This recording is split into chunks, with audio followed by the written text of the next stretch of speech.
There is a particular kind of meeting that senior people dread more than almost any other. Not the difficult conversation with someone who reports to you. You have tools for that. You have the relationship, the context, the authority to follow through. The one I'm talking about is the meeting with someone who doesn't report to you. You need something from them. Their team, their budget, their sign-off, their direction change. You have no mandate, no lever that officially exists.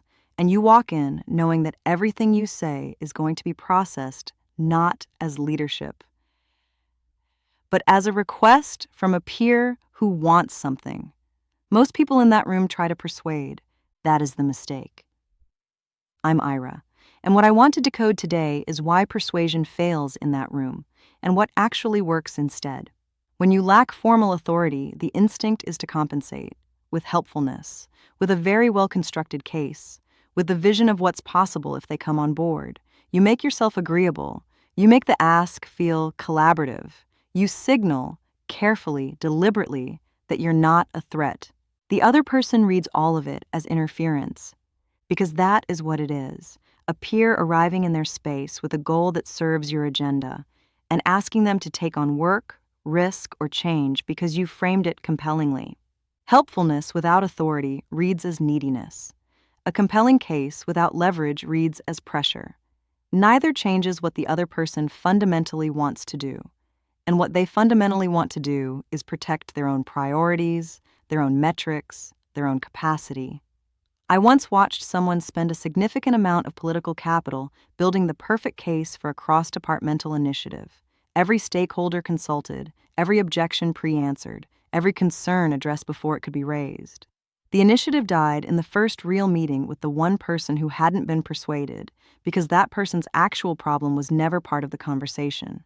The case was sound. The approach was completely wrong. Here is what most people misunderstand about lateral influence. They think the goal is to change the other person's position. It isn't. The goal is to change the internal landscape in which they're holding it. Those are not the same thing. Changing someone's stated position requires them to publicly shift, to be seen to have been moved by your argument. That costs them something.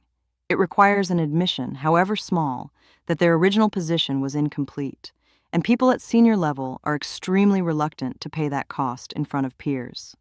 Changing the internal landscape is different. It means that by the time they arrive at a new position, it feels like their own conclusion. They haven't been persuaded. They've simply seen the situation more completely. And a conclusion, someone arrives at themselves, holds in a way that a concession never does. That's the architecture, and it requires something most people skip entirely, understanding precisely what the other person is already carrying. Stay with me. Because what I'm about to tell you is not a communication technique. It's a structural shift in how you enter that room, and it changes everything about what's possible before you've said a single word. Every person in a senior role is carrying friction, a bottleneck that's making their own goals harder to reach, a metric they're being measured against that isn't moving the way it needs to, a problem that sits at the back of every meeting they attend, that they don't advertise, that doesn't appear on any agenda, but that is shaping every decision they make about where to put their attention and what requests to say yes to.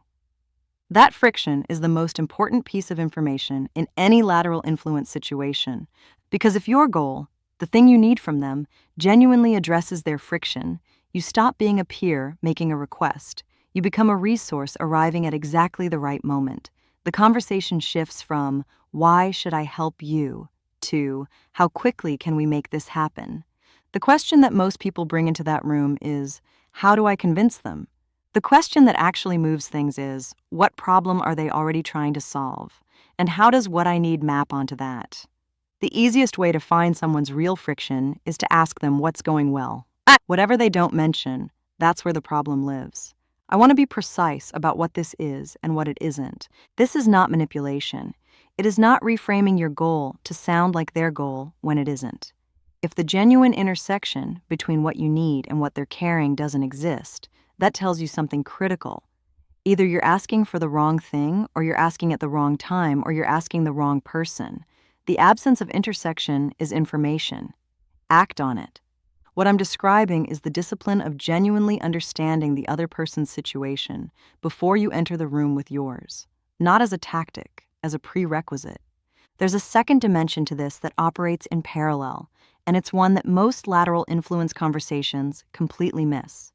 The person across from you has a public set of priorities, the ones on their LinkedIn profile, the ones they mention in all-hands meetings, the ones that appear in their team's OKRs, and they have a private set, the metric that actually determines whether they have a good quarter, the number their boss is watching, the thing that would genuinely move their career forward if it improved. Those two sets are rarely identical.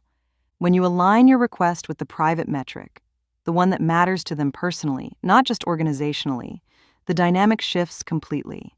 You stop being someone asking them to invest in the company's vision. You become someone who understands what they're actually trying to achieve. That is a fundamentally different conversation.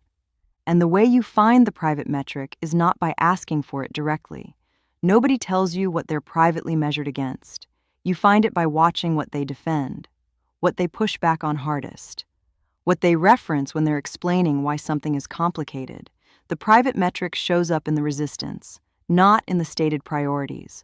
Once you can see it, everything else follows. The people who are most effective at this, the ones who consistently move things without formal authority, share one characteristic. They spend more time before the meeting than in it, not preparing their case, mapping the other person's situation, understanding their constraints, their pressures, their private definition of a good outcome. They walk in already knowing where the intersection is, which means the meeting isn't a negotiation, it's a confirmation, and the person across from you walks out believing the right direction was their idea, which, at the level of what actually matters, it was. You created the conditions, they supplied the conclusion. That's not a trick. That is the highest form of lateral leadership available to someone without a mandate. Let me tell you what this is not. It is not about being more likable. Likable people get ignored in lateral influence situations all the time. Likable is pleasant. It is not leverage. It is not about building relationships first. Relationships help. They are not the mechanism. You can have an excellent relationship with someone and still be completely unable to shift their direction on something that cuts against their real priorities. It is not about escalating to someone who does have authority. That option exists. It is also a signal to everyone watching that you couldn't solve it yourself. At senior level, that signal has a cost that compounds. What works is entering the room as a resource rather than a requester, knowing the friction before you name the ask, framing your goal in the language of their private metric, not your public one, and understanding that the moment they arrive at a new position as their own conclusion, it holds, permanently, without maintenance. The psychology of invisible influence dossier is where that architecture is mapped completely. One last thing. Everything I've described today assumes a willingness to work the room, to read what's happening, find the friction, make the connection visible enough to act on. But there's a version of this that is significantly more personal.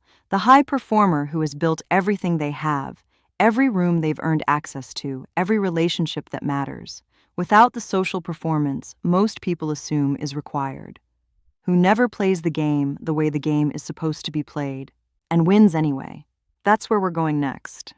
If you've walked out of that meeting knowing you had the better argument and still left with nothing, if you've felt the specific frustration of needing something from someone who has no formal reason to give it to you, if the idea of entering a room as a resource rather than a requester landed somewhere specific, the psychology of invisible influence dossier is where the architecture lives.